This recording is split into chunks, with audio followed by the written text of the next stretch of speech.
What is going on, guys? Welcome back to the channel. I just wanted to go over some of my top cards in Buado, some of my favorite cards to play. I thought I'd go down the list. I've got 8 of them for you for the base set, as well as King, and my favorite equipment that I've enjoyed playing the most and through testing.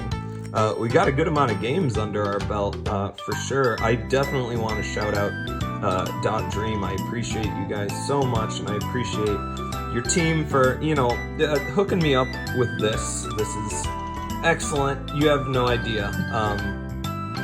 You have no idea what it means to me. Like, it's very, very appreciated that you sent this stuff my way, as well as these sweet tokens. These are awesome. I really, really like these, and I never got a chance to properly thank you guys outside of, talking with you on Facebook and everything else. I just want to go over a couple of cards and tell you what me and my buddies thought about this and why you should support this on Kickstarter, because this can really be something. I come from a Yu-Gi-Oh background initially, not to shout out Yu-Gi-Oh, but this game is just so refreshing in terms of complexity. You can just sit down and play. My girlfriend and I have a game up on the channel now. If you haven't seen that, maybe go check that out. It's a good time.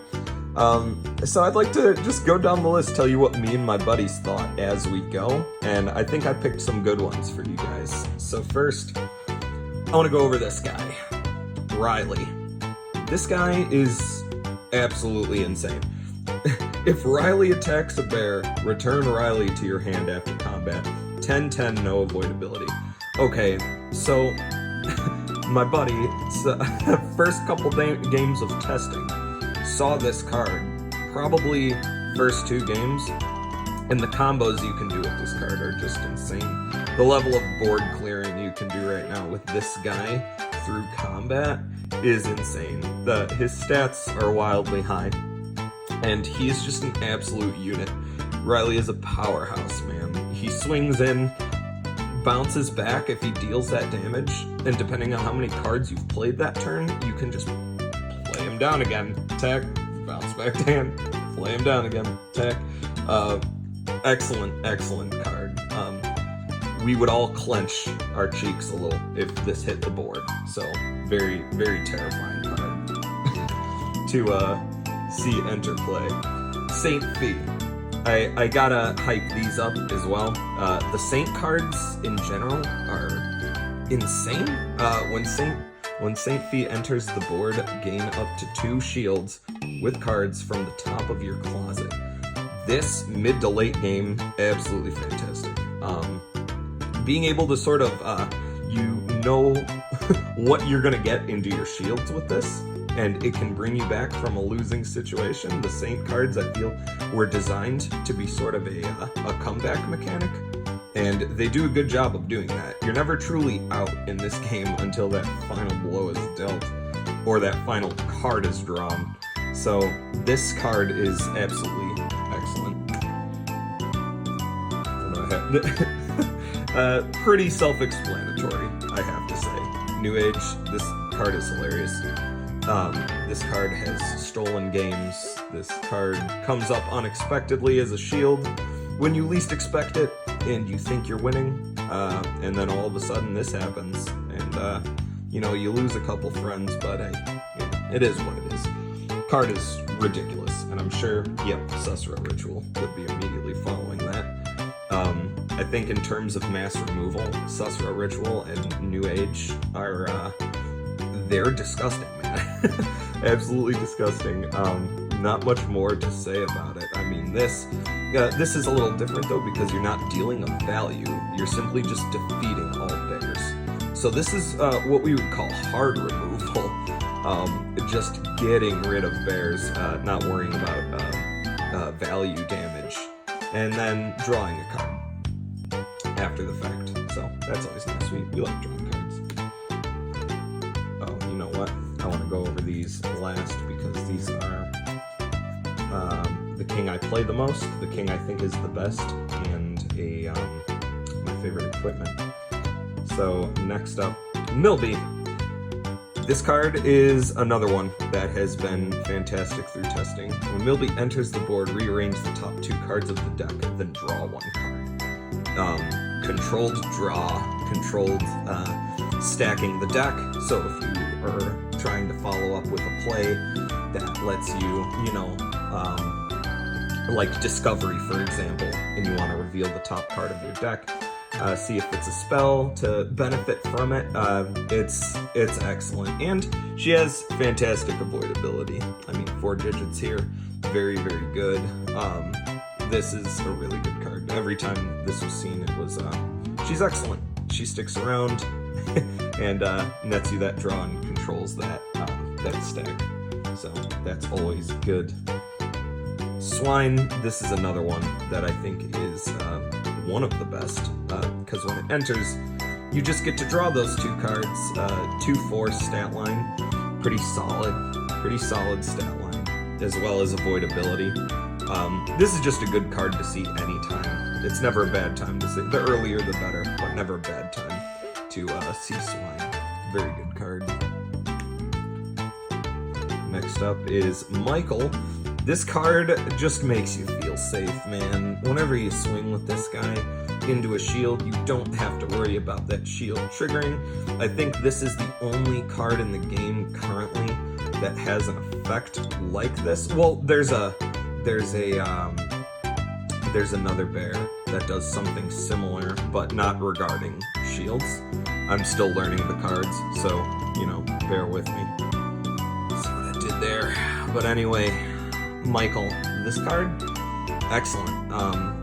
Like I said, it's just that extra bit of protection. You get a little bit more confidence with Michael, going in for those hits. You don't have to worry about any shields getting triggered. So I'd like to definitely put a highlight on him. I think he's very, very good. And lastly, for the main deck base set, Henry. Why is Henry awesome? When he enters the board, you gain 300. I mean, excellent card. Excellent card. There's no prerequisite requirements for that. You just need to simply play this card. You get that 300. And his avoidability is not bad. He has a 50% chance of dodging an attack. 2/2 stat line, not bad. Netting you that 300 though is excellent. I mean, off the bat, gets you access to and at least 1 equipment, which is phenomenal. Whenever I see this card, I definitely feel happy inside. This is a good card, so gotta highlight Henry. So for these are the king that I play the most, the king that we think is best, as well as my favorite equipment. So first off, we think that, and when I say we, I mean my group of play testing buddies.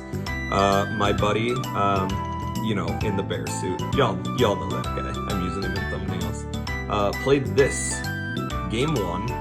And we were ripping our hair out. We think King Victoria is crazy. At the end of your opponent's turn, if a spell was played, gain 2 honey and draw 1 card. So this is nuts because spells are, you can't exactly just say, I don't want to play spells. I mean, you could go that route, but spells, very important part of the game. So this hits quite often, and the fact that it generates you both resource in your hand and you gaining, this is an equipment cost right here. So every time she triggers, you're getting equipment. So she's very good. Night-a-bears in general, I think are a really good category in this game. And she was so good through testing that after game 1, we started rotating her out. Just because it seemed, I don't know, she cleaned house, man. She absolutely cleaned house. But for the king that I play the most often, I play King Shrija. Why? I don't know. I like the artwork on it. I like that he's sitting there. Looks like he's playing a flute. I was like, oh, this is a cool guy. I'm gonna play this guy. Beef a bear. Why not? Draw a card at the end of your turn unless the player pays you 2. So, you know, sometimes it's funny putting people in a position where they're like, do we want to pay this guy? Do we want to give him 200? All right, you know, depending on the circumstance. But I have lost a game because we got to the final 3 cards of the deck, I believe. It was my turn, I drew a card. There were 2 cards remaining in deck, and I'm like, I had a way to draw the last one, but then it dawned on me that Shrija is going to trigger at the end of my turn. And then the second I pass my turn, or the last card is going to be in the deck, Shrija would have an opportunity to draw it, but my opponent can just pay 2 and say, no, man, you're not drawing that card. And that's exactly what happened, and I lost that game. But nonetheless, still, I enjoy Shrija. I think Shrija's pretty balanced. He's a good time to play. I've been sticking with him, more or less. And for my favorite equipment, I play Shrija. Of course, I love Rogue Blades. Dealing 6 damage to a bear before combat. This gets you out of a lot of sticky situations, and I love hitting this off the top. Very, very gratifying for me. It has put in a lot of work, but I think across the board, I'd have to say Booster Shot has been probably the MVP in terms of equipment. That card has been like universally just fantastic. So it's, you know, it's been in, when we had our 4-player game, we put it in every equipment deck. So it was definitely really good in testing. But yeah, guys, that's it for the video. And I want to say thank you to Dot Dream for giving me this and allowing me to sort of hype you guys up to the best of my ability. I know my voice isn't too loud in terms of influence on the internet. I just got this going, and you know, just bear with me on it. You know, as the puns are gonna keep coming, so that's what you're gonna get here. I used to not be crazy about puns, and then this game happened, and you know what? They're okay. So again, thank you guys, and I'll see you next time. Thanks.